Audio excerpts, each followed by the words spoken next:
لیکن بہرحال دنیا میں جو آیا ہے وہ یقیناً جائے گا. کل نفس ذائقۃ الموت الکیس من دان نفسہ وعمل لما بعد الموت والعاجز من اتبع ہواہ وتمنى علی الموت. کہ دنیا کا سب سے عقل مند، دانش مند، سمجھدار وہ ہے جو اپنے آپ کا محاسبہ کرتا ہے. وعمل لما بعد الموت، موت کے بعد جو زندگی شروع ہونے والی لامتناہی ختم نہیں ہوگی. لا عیش الا عیش الاخرہ، عیش تو وہاں کی عیش ہے، یہاں کا عیش تو میں زوال ہے. آج پیسہ ہے کل نہیں ہوگا، آج حکومت ہے کل حکومت نہیں ہوگی، آج طاقت ہے کل طاقت نہیں ہوگی. لیکن وہاں کی عیش لا عیش الا عیش الاخرہ، عیش تو آخرت کی عیش ہوگی جو کبھی ختم. ایک بار اللہ نے اگر جوانی دے دی وہ جوانی ختم نہیں ہوگی، پخانہ پیشاب کی حاجت نہیں ہوگی. جو جنت کی حوریاں جو آپ کی بیوی دے دی گئی جنت کا حوروں کی سردار بنا کر، وہ ہمیشہ ہمیشہ رہے گی. اس تھوڑے دن کی محنت کے اوپر، تھوڑے دن کی 50 سال 30 سال 20 سال جتنی جس کی عمر ہے، تھوڑے دن کی محنت کے اوپر اللہ نے لا عیش الا عیش الاخرہ، یہ جو عیش آخرت کی عیش ہوگی جو کبھی نہیں ختم ہوگی. اللہ نے اس دنیا کو دار المحن بنایا ہے. اللہ نے اس دنیا کو اس آخرت کی تیاری کے لیے ہم سب کو بھیجا ہے. دائی اور مبلغ بنا کر اللہ نے بھیجا ہے. اس کام کو انشاءاللہ بہت میں خوبی جب ہم انجام دیں گے تو انشاءاللہ اللہ یہاں بھی سرخ روئی عطا فرمائے گا، اللہ یہاں بھی ترقی عطا فرمائے گا، اور وہاں بھی اللہ انشاءاللہ دے گا. اس لیے میرے عزیز طلبہ، آپ محنت کے ساتھ پڑھیے، اپنے والدین کی خوب خدمت کیجیے. یا جن کے والدین دنیا میں نہیں ہیں، دنیا سے رخصت ہو گئے ہیں، تو اپنے خالاؤں کے ساتھ، اپنے رشتہ داروں کے ساتھ، ان کے ملنے والیوں کے ساتھ، ان کے سہیلیوں کے ساتھ بھی حدیث میں آیا ہے کہ اچھا برتاؤ اور اچھا سلوک کیجیے. جو آپ کی ماں کی چاہنے والیاں تھی، دوست تھی، اپنی خالائیں، ان کے ساتھ بھی حسن سلوک کا معاملہ کیجیے. اور یہ سمجھیے کہ ہمارے ماں کے قائم مقام ہے، ان کا بھی ادب و احترام ویسے ہی کیجیے.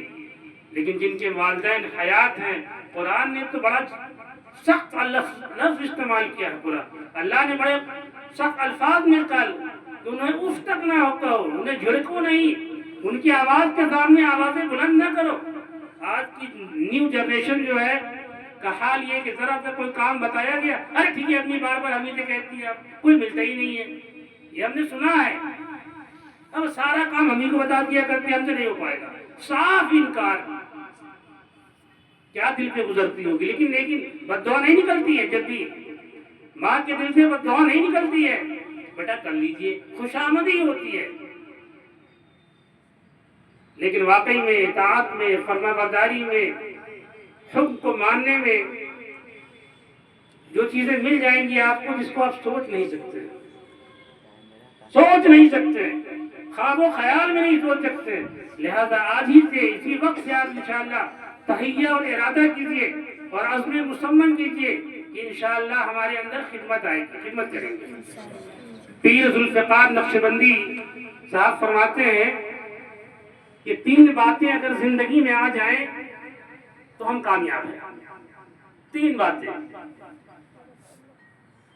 ایک تو پہلی بات ہے نماز کی پابندی. طلبہ میں آپ سے جو خاطب ہوں، مدرسے کے طلبہ بھی جو ہے بہت اس میں قائلی کرتے ہیں. میں آپ سے بھی، میں بھی ایک طالب رہ چکا ہوں، ایسا نہیں. اس میں بھی کوتاہی، لاپرواہی، بے اعتنائی، بے توجہی، یہ نگراں کے ڈر سے جو ہے نماز کے لیے مسجد نہیں. اپنے اندر ذوق ہو. یہ حکم الہی، اللہ کا حکم ہے. نماز کی پابندی پہلی چیز تو یہ ہے، کسی حال میں نماز نہیں چھوٹے. دوسری خدمت اطاعت. خدمت سے بالکل انکار نہیں. اپنے اساتذہ کا، اپنے نگراں کا، اپنے بڑوں کا خدمت اعلیٰ درجے کا. دوسری چیز سچائی، سچ، صدق مقال. ہر حال میں سچ بولیں گے، جھوٹ نہیں بولیں گے. جھوٹ نہیں بولیں گے. جھوٹ سے زندگی میں بے برکتی آتی ہے، جھوٹ سے روزی میں بے برکتی آتی ہے، جھوٹ سے چہرے پہ صلح کا نور ختم ہو جاتا ہے. یہ 3 باتیں، صدق مقال، نماز کی پابندی اور خدمت، اگر یہ 3 باتیں زندگی میں ہماری آ گئی تو ہم کامیاب ہو گئے، ہر جگہ کامیاب ہو گئے. تو کوئی شک نہیں ہے. ان میں سے ایک بھی کمی رہ گئی تو ناکام ہے. اس لیے آج کے اس پروگرام کے تعلق سے یہ میسج اور پیغام لے کر ہم سب جائیں کہ انشاءاللہ ان باتوں پر عمل کریں گے، اپنے والدین کی خدمت کریں گے، اپنے بڑوں کا ادب و احترام کریں گے. کہ معلوم ہو کہ ایک مدرسے کا ایک طالب علم ہے، ایک مدرسے کا حافظ قرآن ہے، جس نے قرآن کو سینے میں سجایا ہے اور بسایا ہے، 3 سال 4 سال 5 سال محنت کر کے اس اللہ کے کتاب الہی کو دل میں اتارا ہے. اسی حساب سے اطاعت بھی ہو، فرما برداری بھی ہو، کچھ اخلاقی بھی ہو، بڑوں چھوٹوں کا ادب و احترام بھی ہو، چھوٹوں کو شفقت بھی ہو. یہی چیزیں ہمارے اندر آنی چاہیے. آج تربیت کا ماحول ختم ہوتا جا رہا ہے. تربیت، تعلیم تو اعلیٰ سے اعلیٰ لوگ حاصل کر لیتے ہیں، پتہ نہیں کیا سے کیا کر لیتے ہیں، لیکن تربیت میں بالکل فقدان ہے، کمی ہے. بلکہ ہر مدرسے کے اندر، ہر مسجد کے اندر، ہر انجمن کے اندر ایک ایسا نظام بنانا چاہیے کہ بچوں کو تربیت کا ماحول بنانا چاہیے. تربیت سب سے اعلیٰ درجے اس وقت جب خانقاہوں کا ماحول ہوا کرتا تھا، جب خانقاہیں ہوا کرتی تھی تو لوگ اپنے بچوں کو 3 4 5 سال کے پر اپنے بیٹوں کو جو پیروں کے حوالے کر دیتے تھے کہ میرے بیٹا کو بیٹا بنا کے دیجیے گا،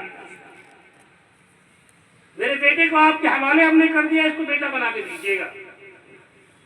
ایک واقعہ نہیں، ہزاروں واقعات مجھے یاد ہے. اس لیے میرے عزیز طلبہ، آپ دینی مدرسے میں پڑھتے ہیں الحمدللہ، اللہ نے علوم نبوت سے سرفراز فرمایا آپ کو. اس مقام کو سمجھتے ہوئے اور آج کے اس پروگرام کے تعلق سے ہم سب یہ پیغام لے کر جائیں، میسج لے کر جائیں کہ انشاءاللہ اللہ کا حکم تو مانیں گے ہی مانیں گے، اپنے بڑوں کا بھی ادب و احترام کریں گے. اور آج کا خصوصاً یہ پروگرام آپ کے والدین کے نام موسوم ہے، ان کے لیے دل سے دعا کریں گے. یہاں بھی دعا کریں گے، اپنے مدرسے میں بھی جا کے دعا کریں گے، قرآن پڑھ کے بھی دعا کریں گے. ایسی لائق اور فائق اولادیں بہت کم ملتی ہیں، ورنہ لوگ دفن کر کے آ جاتے ہیں، اپنے ماں باپ کے قبروں کو بھول جاتے ہیں کہ میرے ماں باپ کہاں پہ دفن ہے. ایسی لائق اور فائق اولادیں بہت کم ملتی ہیں.